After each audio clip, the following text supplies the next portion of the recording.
There's been a journey that I see that the world is going through, and a journey that the nation of Israel is going through, a journey that my family's been going, a journey that I've been going through myself.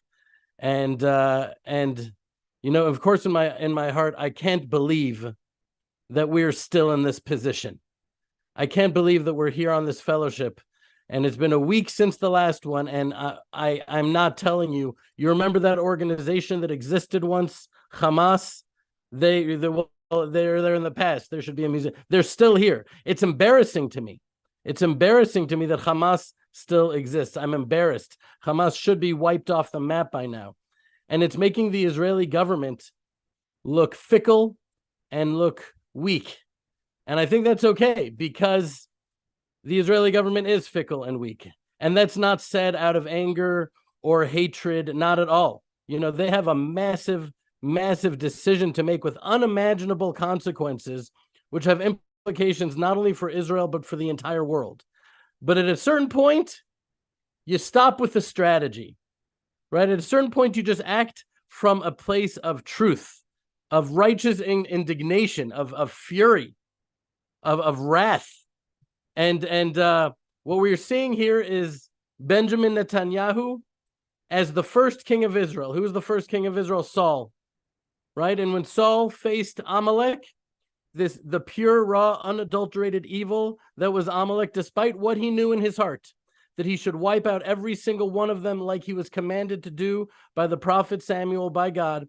Instead, he listened to all the chatter in his ear, to the voices of his men and his advisors that gave him very reasonable and, strategically valid reasons why he should reconsider doing that right now. And he listened to them. Not to Hashem, not to the voice in his heart, but he listened to them, and he didn't take responsibility for it.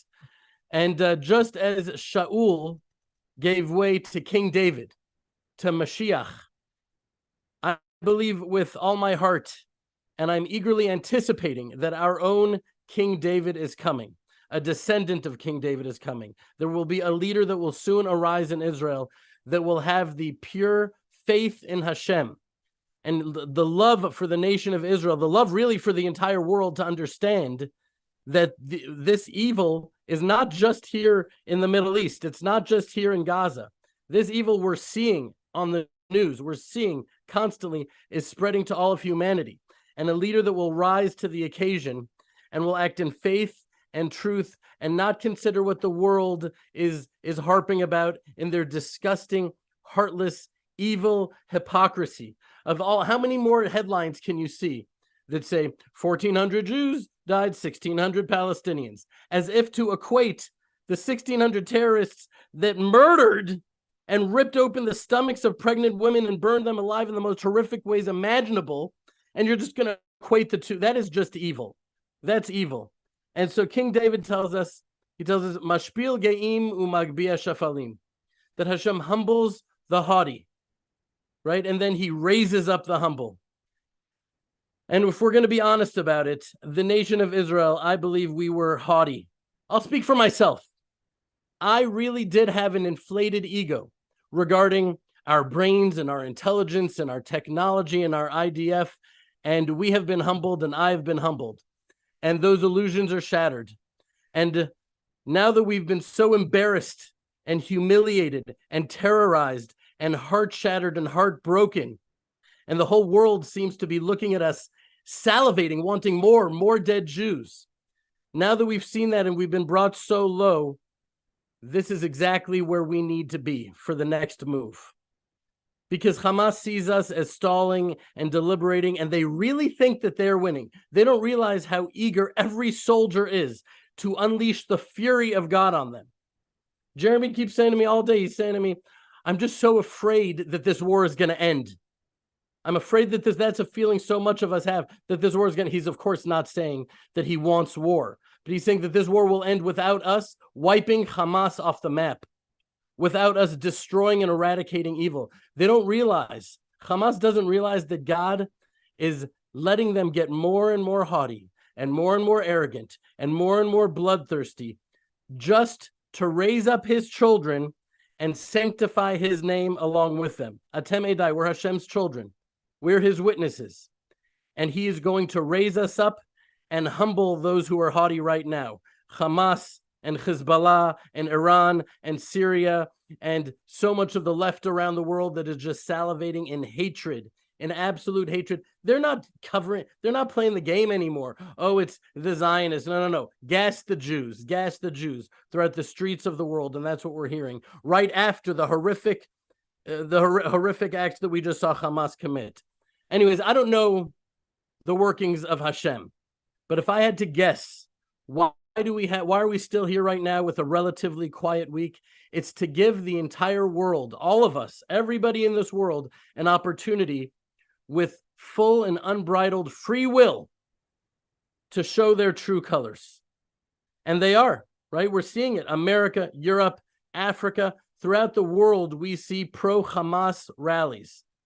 And there's never been such a clear display of pure, unadulterated evil. For all those that are marching in the street to defend them, they're making their own beds. They're casting their lot with Amalek. They're casting their lot with absolute evil. But there's also a reason, I think, for us here in Israel, that we have this period of time that is so uncomfortable and so painful. And for me, every day, every moment, I'm just, if I have a free thought, it's about these little children, these innocent women and children that are kidnapped in Gaza, experiencing horrors that we cannot even possibly imagine. And so why is this still happening? Why is this period? And so if I had to guess my intuition, I feel like for us here in Israel, there's a consolidation of our spiritual emotions. It's coming together. And I think I just saw a funeral, one of the hundreds of thousands of funerals that we're seeing here in Israel. He says, we're all right. We're all wrong. We're all right. It doesn't matter. Hashem wants us to love each other. He wants us to be so humbled to the ground that we look at each other and we say, how could we have been so caught up? The Supreme Court and not the Supreme Court. I'm not trying to minimize these issues. They were real and they still are real, but it shouldn't ever get in the way of us all loving each other. And that's what's starting to happen. We're seeing it. Thousands of ultra-Orthodox Jews are joining the army, joining up this army that they said, never would we join the secular army. And now they're all signing up and joining the army to fight and to die, be willing to die. You know, secular Jews are coming out in mass, showing so much love and support for their fellow Jews from every, I don't know if we showed you the video, but there was all like tens or hundreds of non-kosher restaurants in Tel Aviv that were making their kitchens kosher just so they can make food for all the religious soldiers as well. These are restaurants that are secular and open on Shabbat and now it's bringing us together in such a special way, in such a unique way. And for me, in the fellowship, we always talk about constantly massaging infusing into our hearts the emunah. I was talking to Rav Yom Tov Glazer. He called me and he said so many people, so many of his friends, there was some sort of conference in one of the hotels that was happening when this whole thing broke out over Simchat Torah. These people are like studying about emunah and faith and teaching about emunah. And the minute this happened, they were just looking for any flight to get out, connecting to through Turkey or Greece and getting stuck in all these countries. And he said, I was just looking at them and he's like, they're emunah heavy. They're emunah top heavy with faith.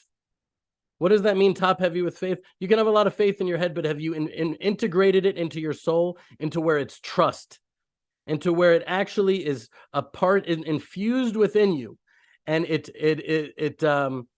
decreases the fear and the anxiety and the cortisol in your bloodstream, and it allows you to act with strength and with courage. That is emunah that's infused. Otherwise, it's just an intellectual pursuit of knowing that God runs the world, but is it really a part of you? Has it really come into you? And so this is a time where us in the land of Israel, for me personally, it's becoming more and more and more a part of me. I still have these waves. I have a wave come over me of fear or anxiety. I still have waves come over me where I just break down in tears. I was speaking to, I'm not going to say his name because some of you may know him, but he's like a warrior of Israel. He's a warrior, this guy. He was built to fight and I told him that I've been beating myself up a little bit because of these moments, these waves of fear that I've been having. And he said that fear is a good thing and it's okay as long as we overcome it. I remember my grandfather's twin brother was a bombardier in World War II. And he said the bravest man that he knew was the guy that went up with him on every mission, volunteered for all the missions that he volunteered for, but he soiled himself on every single mission. He said, that's the bravest man, right? Because he felt the fear and he had overcame it. And that's courage. Courage is not necessarily not feeling fear. It's overcoming the fear because we have faith, because we have trust in Hashem. And so that's been happening within me. And I also see in Arab countries, it's very interesting to see what's happening in Arab countries. I think they're feeling very conflicted and very torn. And while most of them are not outrightly standing with Israel, there are those who are speaking the truth. Because, listen, there's the Sunnis and the Shiites, there's Saudi Arabia, and there's Iran. And Iran is concerned about the growing strength of, Saudi is very concerned about Iran. Anyways, I want to show you this video that was sent to me that I found to be very powerful, because people have said to me, I used to always sort of see the Arabs around us, these terrorists, and be like, they're the children of Ishmael, and we're going to have tshuva. They're going to have tshuva in the end, and we're going to come together. And one of my rabbis said, really? He said, you think that they're the children of Ishmael? He's like, I'm shocked to hear that. I never even thought that. I was like, really? So who do you think they are? And he said, I think they're just like scattered random Philistine pagans. These are not the children of Ishmael. And there is a line being drawn in the sand right now, and it's between good and evil, and the old boxes of Jew and Christian and Muslim, and no, it's not about that. It's about the very basic intuition. There was a question asked, I was reading in this last week in the Torah portion of Noah, how could the world have been expected to be good if the Torah wasn't given yet? The land was filled with Hamas, right? It was filled with murder and rape and all these horrible things. How could they be expected? They weren't told not to. And the answer is that that's something you should just know intuitively. You don't need to be told that decapitating a baby and burning and raping and torturing is bad. That's just something you know. And the world is being divided in that way right now. And I'll tell you, I have these conversations with other soldiers, religious, not religious, about whether this is it. This is the end of days. This is the war of Gog and Magog. And to me, it's like shocking that anyone could think not. It's so obviously and clearly this is that war. Can I see hands? Who thinks that this is it? Who thinks like definitively in their hearts? I just want to hold your hands up. Okay. Not everybody, but most of you. But some of you not. That's interesting. I would like to hear more about that from you. But anyways, to me, it's just so very clear. When I look at the description of how this would look, Jeremy was over Shabbat. You know, my family was not with me. I'm not going to go into all the details, but I stayed back and I was guarding Jeremy's family with, anyways, not going to go into details, but Jeremy opened up on Kiddush, the book, the Tanakh, and we were reading through the prophecies in Ezekiel. And to me, it's just like so overwhelmingly clear. And so we need to hold tight and have faith and just know. I really hope and pray. I believe and I hope and I pray. All of those things, that the bloodshed of the nation of Israel, the vast majority of it has happened already. And now the suffering we're going to endure is more and more and more fear. The fear is going to grow and grow and grow as the situation looks worse and worse and worse and worse until it looks absolutely hopeless. And then we will turn our hearts to Hashem like you see us already starting to do every day more and more. And that great redemption will come. I know it. I feel it in my heart.